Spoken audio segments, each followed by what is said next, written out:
இப்ப இந்த குட்டி பொண்ணு வீட்டுக்கு வராதனால, அவங்க பெரியப்பா ஸ்கூல் போய் கேட்டுட்டு, அங்க அக்கம் பக்கத்துல இருக்கக்கூடிய எல்லார்கிட்டயுமே விசாரிக்கிறாரு, அந்த பொண்ண பார்த்தீங்களான்னு சொல்லிட்டு. ஆனா யாருமே அந்த பொண்ண பார்க்காதனால, இப்ப போலீஸ்காரங்களுக்கு கம்ப்ளைண்ட்டும் பண்ணிர்றாங்க. இப்ப அவங்களுமே வந்து எல்லார்கிட்டயுமே விசாரிக்கிறாங்க. இப்ப அவங்களுக்கு ஒரு தகவல் கிடைக்குது. அதனோட பேர்ல எல்லாருமே அங்க போயிட்டு செக் பண்ணி பார்க்குறாங்க. அங்க ஒரு குழந்தையோட பாடி கிடக்குது. அந்த ஊர் மக்கள் எல்லாருமே கூப்பிட்டு வச்சு, இதுதான் அந்த பொண்ணான்னு சொல்லி பார்க்குறாங்க. கடைசியில அந்த பொண்ணு இறந்து போயிருக்கிறத அந்த மக்கள் எல்லாமே பார்த்துட்டு, இந்த சின்ன குழந்தைய யாருக்கு என்ன வஞ்சமோ தெரியல, இப்படி கொன்னு போட்டுருக்காங்களேன்னு சொல்லி எல்லாருமே வருத்தப்படுறாங்க. இப்ப அந்த பொண்ணோட பாடி டிஸ்போஸ் பண்ணணுன்றதுனால, அவங்க பெரியப்பாக்காக எல்லாருமே காத்துக்கிட்டு இருக்காங்க. அவர் வரா மாதிரியே தெரியல.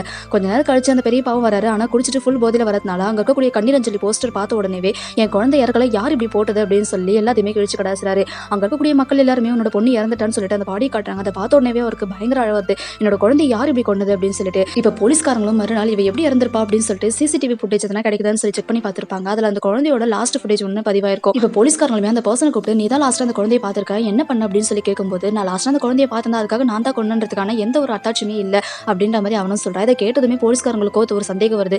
ஆமா, எந்த ஒரு ஆதாரமும் இல்லாம ஒருத்தரை நம்ம இது பண்ணவும் முடியாது அப்படின்றதால அவனையுமே விடுவிச்சிடுறாங்க.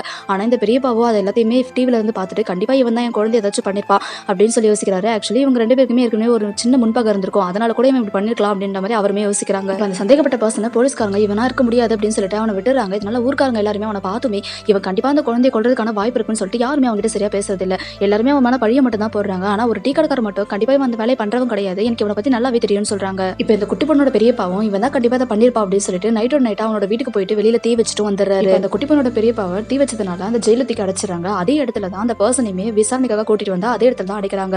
இப்ப அவருக்கும் பயங்கரமா கோவம் வருது. ஒரே ஜெயில ஒரே இடத்துல இருக்கிறதுனால இவன் கண்டிப்பா என் குழந்தைய கொண்டுட்டானே அப்படின்னு சொல்லிட்டு அவன் அங்கேயே அடிச்சு கொண்டுறாரு. இதை பார்த்த போலீஸ்காரங்க எல்லாருமே என்ன வேலை செஞ்சிருக்கா, இவன் கொலையாளி கிடையாது, இவன் உண்மையிலே என்ன பண்ணா அப்படின்றது உனக்கு தெரியாமலே இப்படி பண்ணிட்டியே, இவன் அநியாயமா கொண்டுட்டியே அப்படின்னு சொல்லிட்டு அப்பதான் போலீஸ்காரங்க நடந்த எல்லா விஷயத்தையுமே சொல்றாங்க.